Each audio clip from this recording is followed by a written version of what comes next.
Yang terhormat Bapak Ibu dosen dan teman-teman yang saya banggakan, Assalamualaikum warahmatullahi wabarakatuh. Kami dari kelompok 1 yang beranggotakan, saya Bintang Fauji sebagai moderator, bersama dengan teman-teman saya, ada Rizky Andi sebagai editor, Raihana Jahara sebagai pembuat PowerPoint, Geral, Jahara, Yandi, Sulis, Mila, dan Nur Hidayah sebagai presentator. Izinkan kami untuk mempresentasikan hasil diskusi kami mengenai komunikasi nonverbal. Paparan ini akan kami bagi menjadi 4 bagian. Baik, kita bahas ke bagian yang pertama. Langsung saja ke Saudara Geral.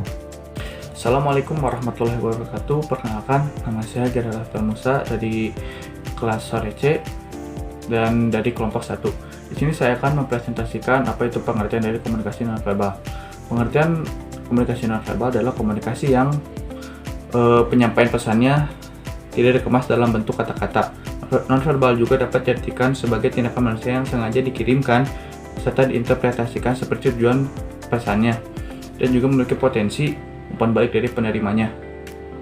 Jadi inti dari komunikasi nonverbal ini adalah ketika seorang berbicara itu tidak menggunakan kata-kata tapi menggunakan bahasa tubuh. Contohnya seperti mimik muka, gerakan tubuh, bahkan intonasi suara pun itu masuk dalam komunikasi nonverbal.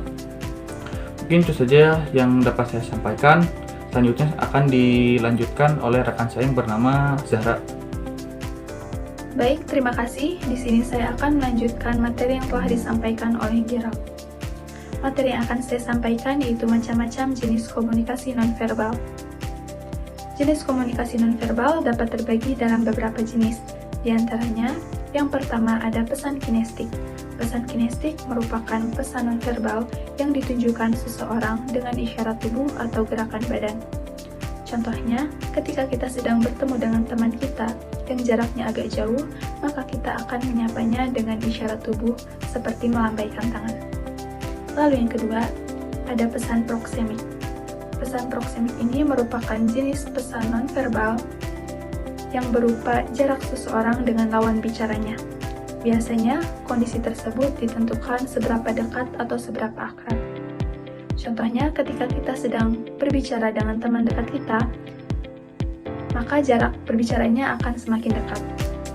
Lalu yang ketiga, di sini ada pesan paralinguistik. Pesan paralinguistik ini adalah aspek dalam proses bicara.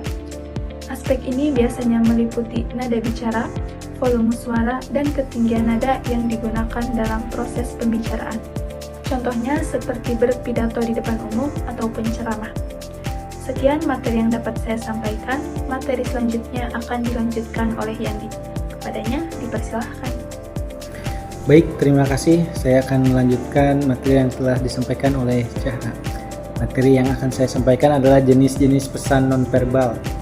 Yang pertama adalah pesan artifaktual. Diungkapkan melalui penampilan tubuh, pakaian, dan kosmetik. Walaupun bentuk tubuh relatif menetap, orang sering berperilaku dalam hubungan dengan orang lain sesuai dengan persepsinya tentang tubuhnya.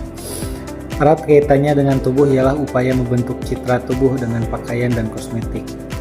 Yang kedua adalah pesan sentuhan dan bau-bauan. Sentuhan dengan emosi tertentu dapat mengkomunikasikan kasih sayang, takut, marah, bercanda, dan tanpa perhatian. Bau-bauan menyampaikan pesan menandai wilayah mereka, mengidentifikasi keadaan emosional, pencitraan, dan menarik lawan jenis. Sekian dari saya, selanjutnya akan dilanjutkan oleh rekan saya, Nila.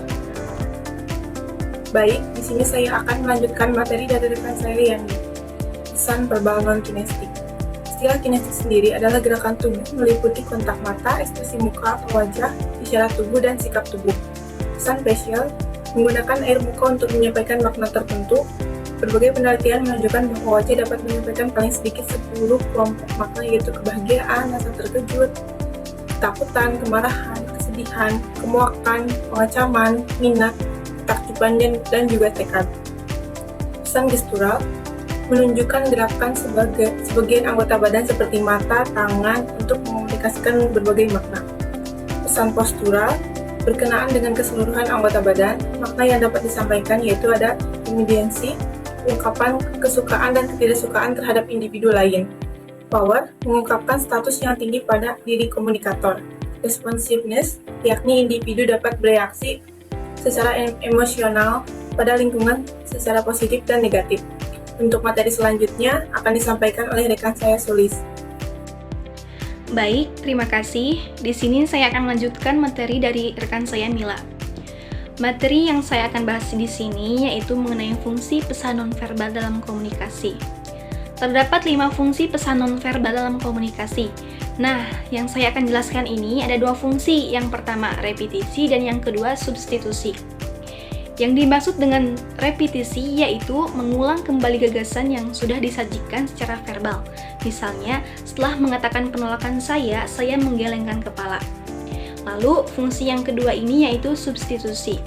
Yang dimaksud dengan substitusi yaitu menggantikan lambang-lambang verbal. Misalnya, tanpa sepatah kata pun kita berkata, kita menunjukkan persetujuan dengan mengangguk-anggukkan kepala. Untuk materi selanjutnya akan dilanjutkan oleh rekan saya yang bernama Nur Hidayah. Terima kasih. Baik, terima kasih. Di sini saya akan melanjutkan materi yang telah disampaikan oleh rekan saya, Sulis, yaitu mengenai fungsi pesan nonverbal dalam komunikasi. Ada kontradiksi yaitu menolak pesan verbal atau memberi makna yang lain terhadap pesan verbal. Misalnya, Anda memuji prestasi teman dengan mencibirkan bibir, seraya berkata, "Hebat, kau memang hebat." Yang kedua ada komplement, yaitu melengkapi dan memperkaya makna pesan nonverbal. Misalnya, air mata Anda menunjukkan tingkat penderitaan yang tidak terungkap dengan kata-kata. Yang selanjutnya ada aksentuasi, yaitu menegaskan pesan verbal atau menggarisbawahinya. Misalnya, Anda menunjukkan betapa jengkelnya Anda dengan memukul meja. Mungkin itu saja materi yang dapat saya sampaikan.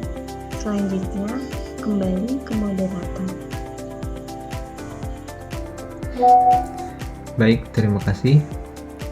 Dari hasil diskusi tadi bisa disimpulkan penting bagi kita untuk memahami apa itu komunikasi nonverbal. Dengan tujuan terpenting, pesan yang kita sampaikan kepada penerima pesan dapat disampaikan dengan baik dan jelas, dan memiliki potensi umpan balik dari penerima pesan. Saya tutup presentasi kelompok 1 dengan pantun singkat, jalan-jalan ke Amerika, pulangnya membeli good time. Terima kasih atas perhatiannya and see you next time.